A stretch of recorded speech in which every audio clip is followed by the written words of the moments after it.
Conditions are worse than the Great Depression. Let's have a look. Hello everyone, Florian.heise here, and welcome to another episode of HeiseSays. I have my stein of coffee, and I thought we'd have a look at this article from news.com.au, which is discussing the Reserve Bank Governor's recent speech, where he's saying that, well, the contraction that we're under now is worse than the Great Depression. Just think about that, everyone. But the economy is still improving. What do you think? What do you think? I mean, it goes beyond all doubt that the RBA's ability to predict and anticipate the impact of their subtle changes to the economy is a resounding success. If you just ignore the chart that I put up there, it's a resounding success. They can predict the future. You know, all you Austrian people who think Austrian economics, that we shouldn't have intervention in the economy. It's a finely tuned machine. You simple plebs just don't understand. Just bow to our lords and masters. They'll print our money out, then they'll take it back from us with the whip or the tax, one way or another. You don't need to pay debt. That's not how life works. Apparently, I think the piper always comes back. I think if you make a deal with the devil, you'll pay the consequences inevitably. I think people will eventually wake up and confidence will disappear. And perhaps we're starting to see some of that right now. I mean, if we have a look today, look at the price of gold. It's at 1843, but silver is up 13%. Look at that.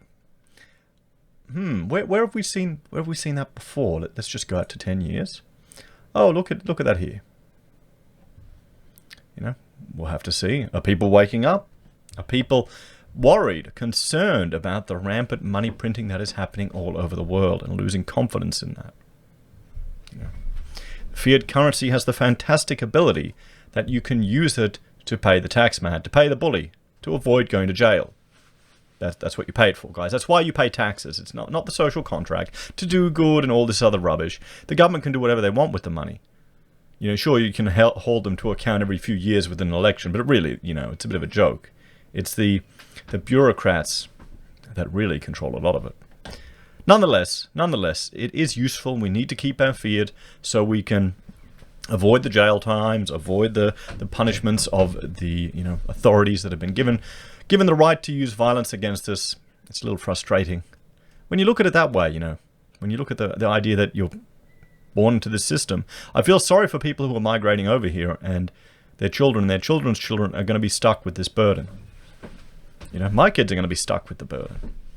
To teach them to be entrepreneurs. I think that's what we all need to pull Australia away from this current system. So let's have a look. The Reserve Bank of Australia says the economy is showing signs of improvement despite the pandemic downturn being the worst contraction since the Great Depression. Do you think it's a dead cat bounce, everyone? I think it is. Minutes released by the RBA's monthly monetary policy meeting reveals the central bank has eased an initial response to the pandemic, but remains cautious about the path to recovery. The central bank said the outlook remained highly uncertain, as it's largely dependent on Australia and the world's efforts to contain the spread of the virus. Now, here's the thing, everyone. The economic lockdowns that are used to contain this spread are going to have a tremendous impact on the economy, on people's lives. That's going to happen regardless. You need to be aware of, reach out now to your friends and family that you know that may be in trouble, that may be struggling, that may be going through some hard times, simply just to talk at the very least. Just keep that in the back of your mind, particularly those of you that are well prepared, that are seeing the silver price going and thinking, well, about bloody time. We had some people in the comments that sold out their house, put it all in precious metals because they're worried about what's going to happen. There's some arguments that this is going to be a transfer of wealth with some regards. We'll have to see. So if you're well prepared, just keep that in mind that a lot of people aren't. I mean, we've seen this just with the lack of financial education. Even the idea of having an emergency fund is never mentioned in anything we're reading. And it's not just the ABC, guys. It's on all the news channels. Mainstream media doesn't even mention the idea of someone being individually responsible for their own lives, for their own safety. Because it's the government. And I can understand why people think that. They tend to have faith in the government. They tend to have faith in another authority. I tend to be a little skeptical of the safety that they can provide. If anything, it scares me, the number of people that believe that the state will come and take care of them. That scares me more than anything. Because then once they start, I mean, we're seeing right now just the culture of dobbing in people, of putting passive-aggressive notes on cars, of filming and recording people. Once that just translates into wrong thing. So, it also noted the downturn had been less severe than initially predicted, with government fiscal packages such as JobKeeper alleviating pressures inflicted upon businesses. Consumer spending in May and June had been stronger than expected, and it also held up better than in most other countries, the RBA said.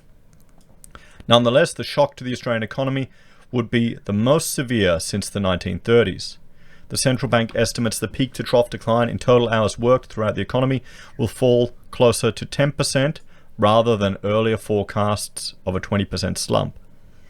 Its monthly meeting also confirmed speculation the RBA was not looking to impose negative interest rates, a move considered by the Reserve Bank of New Zealand. Well, there you go. Just imagine that, being rewarded for having debt, guys. And you don't think we're in a clown world right now. We're in a clown world right now. Yeah. Overseas central banks are considering moving to negative interest rates in an attempt to put downward pressure on exchange rates. What would happen? What do you think would happen to precious metals if we started to see more places? Will people borrow at a negative interest rate and then pump it into precious metals? Actually, maybe that's not a bad idea, actually. Borrow at a negative interest rate overseas, put it in another country where you can at least get something. RBA Governor Philip Lowe said in a speech on Tuesday the high value of the Australian dollar compared to overseas currencies was a concern, but the central bank would not intervene with the market to artificially manipulate the price. Wow, they're deciding to not intervene in the market for once. Let's have a look here. We'll look at Forex. So we're at 71 US cents, 71.4 US cents. There you go. We'll jump out to 10 years. So it's been a while since we've been at this level, since April 2019. So, here's the thing. Money printer go brr all over the world. The Fed Reserve is printing money. Everyone's printing money. They're just generating it one way or another. We, by comparison, Australia could be the best of the worst, or better than the others. That's the thing. If you've got two flaming life rafts and you've got one that's half sunk and one that's only partially sunk, which one are you going to swim towards? Could that see what we're happening here? But there's an impact of this. There's an impact that this is going to have on us. And I'll bring up the OEC and I keep needing to update this link. Anyway, I'll bring up the Observatory of Economic Complexity. Now, the impact that this is going to be, that all of our exports that we can see here, coal, iron, gold, it's going to get more expensive. It's going to get more expensive. So it means we'll be less competitive compared to other countries around the world. All of our imports, down here, all of our imports that we're importing, all the things we use like broadcasting equipment, cars, medicine, sodium or potassium peroxide, refined petroleum, all of these things that we're bringing in, which are much more complicated than what we're exporting, are going to be more expensive. They're going to be more expensive. That will put a cost of living impact on us. It's also going to hit, hang on, I'll bring up my chart here, our tourism industry, which has already been decimated. We're not going to be as attractive to foreigners because our dollar's going up, and we're going to feel it in our university education sector as well, everyone. As well. So what will happen? Think, if the dollar goes too high, and then they want to get it lower, what are they going to do? What impact will that have? We'll see. It looks like the Reserve Bank doesn't want to do anything. They don't want to go to negative interest rates. The RBA flagged ongoing monetary and fiscal support will be needed for quite some time to alleviate pressures facing the domestic economy. It also noted it has tapered its bond buying program that was implemented to stabilize financial markets, but would consider scaling up if economic conditions deteriorate. Can they deteriorate much more? What do you all think, everyone? Worse than the Great Depression. I think we'll do a live stream probably tonight or maybe tomorrow, where we'll have a look, we'll watch the governor's speech, if I can get that down. Let me know in the comments if you'd be interested, guys. But there you go, worse than the Great Depression. Can't say I'm surprised. Take care, everyone. Let me know your thoughts and opinions. Where do you think it's going to head? Do you think the Reserve Bank may actually go to negative interest rates? I mean, 0.25 seemed unimaginable at one time. How isn't negative? Take care, everyone. Like, share, and subscribe to the channel. If you're a fan and want to support the content I create here, there are a few ways you can. You can join us on YouTube or Patreon. You can support us using our affiliate links at Amazon, eBay, Independent Reserve, or Kucoin. You can buy our merch from HeiseSays, use Gold Pass from the Perth Mint, or support us via PayPal. Thanks, everyone. I'll see you next time.